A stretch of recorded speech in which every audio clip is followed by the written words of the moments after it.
All right, main event. We've got Sean O'Malley, obviously, versus Marlon Vera 2. Now, we obviously know about all the nonsense from the first fight, the perennial nerve, the I'm still undefeated memeing that's gone on since then. And I've personally been very amused by all of it, if I'm being completely honest. Now, you know, I've said this multiple times, like, I don't think Vera should be fighting for the belt. You know, he's coming off a very scrappy win against Munoz. Having said that, and obviously he got destroyed by Corey, but, you know, I've said enough about that in the past already. I actually think this is a very good fight. And as I've said in previous videos, I actually give Vera a better chance than most do. Now, we talked about the 5-round experience thing again. O'Malley's only been in one 5-round fight that got to that conclusion in his career. And it was as an amateur, which does concern me, because Cheeto has a chin that was made by the gods. You know, this guy's ability to take a shot is second to none, in my opinion, in the UFC. And that's kind of where I'm a little bit conflicted in this fight, because I think Cheeto could potentially make it go 5 rounds. But the reason why I'm going to stick with O'Malley as a pick is the one thing I find so frustrating about Cheeto is he is incredibly slow to get going. And I think if you give somebody like O'Malley the time to get comfortable and land on you before you can figure things out, the fight could be way out of hand and gone before you can get a chance to get back into it. So I think, the way that I see this going, I think O'Malley is going to piece him up for the first 3 rounds. And I think we end up getting a very close 4th and 5th round. That's how I see this going. I think this is going to hit the over. I think O'Malley's going to face some tricky moments in the back end of the fight. But I think that he does enough clear damage in the first 3 to get this on the scorecards. Like, I actually want Vera to win. I like him, and I think for the banter it would be hilarious. But this is how I see the fight going. Yeah, you're not wrong. Cheeto's definitely a slow starter that's going to plague him in this fight. It's very reminiscent of what people used to say about Cowboy. Like, they would tell him all before the fight, hey, you got to start fast. And everybody knows he's a slow starter. And what does he do? Go in there and start slow anyway. Plodding. And I feel like Cheeto's going to do the same thing. O'Malley, like you said, is going to start to rack up some strikes on him and put some rounds in his pocket. But I think the difference is when it comes to Sean O'Malley versus other fighters is not only will he rack up the rounds, but his precision will get even better. He'll be able to find shots better. And because of that, and because of his sneaky, long, string being power that he has, I think that if somehow or another he's going to find a finish and put in the extra motivation that all of us hear him saying, you know, oh, I didn't lose to that guy, but he knows he lost to that guy. And this is the one dude that put that little one strike on your record. Oh, you want to get it back, and you want to get it back with a vengeance. I think that he finds a way to finish Cheeto. And if he does, and he finishes the one guy that beat him, his star explodes even more. And a lot of people don't think that he's a superstar, and that's fair, because he's not on the level that we thought he was going to be on. But him beating Cheeto would definitely help him get there. That won't be the nail in the coffin, but it'll definitely help quite a bit. But I definitely got Sean winning, and I got him winning by finish. I think it's a very bold claim. I find that you're able to kind of sway my opinion quite well at times. You know, the way you eloquently put things are.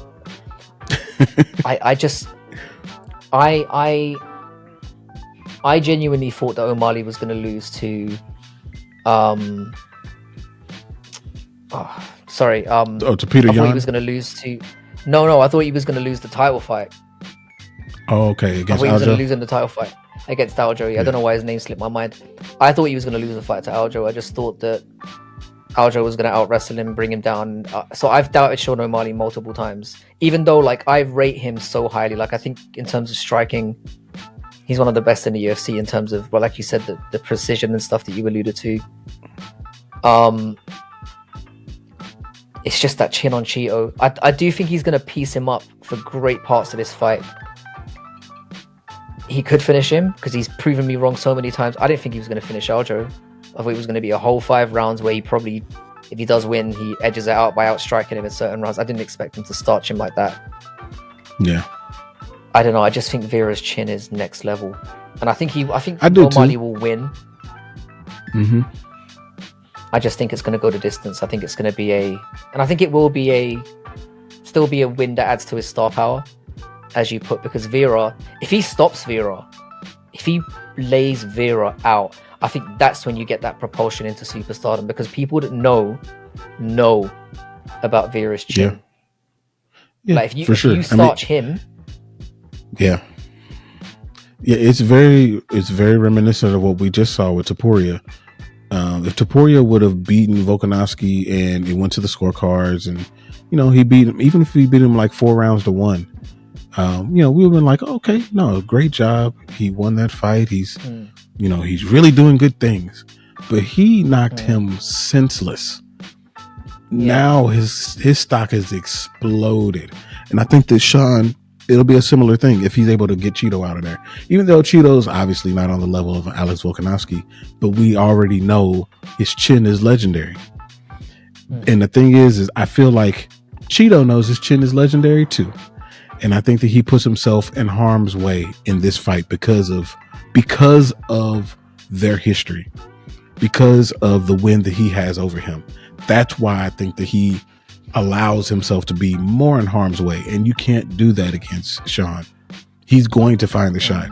His striking reminds me of the way that Conor was striking back at featherweight, where his precision was just next level. It was just ridiculous how spot on he was with his strikes, and Sean reminds me of that. I'm not saying it's on that level, but it's going that direction. And I think that he finds a way to do it this time. And that is a shot in the dark. I don't hear anybody saying that that he's going to finish him. Yeah, I don't think anyone's saying he's going to finish him. Yeah, and that's why I said it's an interesting take. And again, it's not based on what's happened in his not so distant past. It's not. I'm surprised I'm not hearing it more. But I don't think it's ridiculous. Like it could very much like go down that way. And again, in terms of, I enjoy Sean O'Malley. Like I do think he's had a little bit of luck on the. I think the whole what is kind of dimming his star power to an extent is that to a lot of people he feels like a plant, and that the UFC really want him to. He's been almost anointed from day one in terms of. It's felt like the minute he won on that Contender Series, or was it the Contender Series where he won? Yeah. His first fight. Yeah. It's felt like since then. He's been the anointed one, and that come hook or crook, he's going to get into this position, and he obviously had to get there. But that rubs people up the wrong way. Yeah, and it feels like the company is what wants you to be there, and I think that's worked against him. I think if they laid off that, they could do a lot for him, but they won't. So no, they're going to keep pushing it, and I think that I agree. They have allowed him or presented him with opportunities, but he did take them. He took them, and he did well with them. Whether people think that he won or lost against Peter Yan, they can't say that he got in there and got starched or outclassed or any of those things. No, he fought Peter Yan. Yeah, win or lose, and I said that going into the fight, win or lose. If he goes in there and shows that he belongs with a person who is right there for the championship, like that's a win.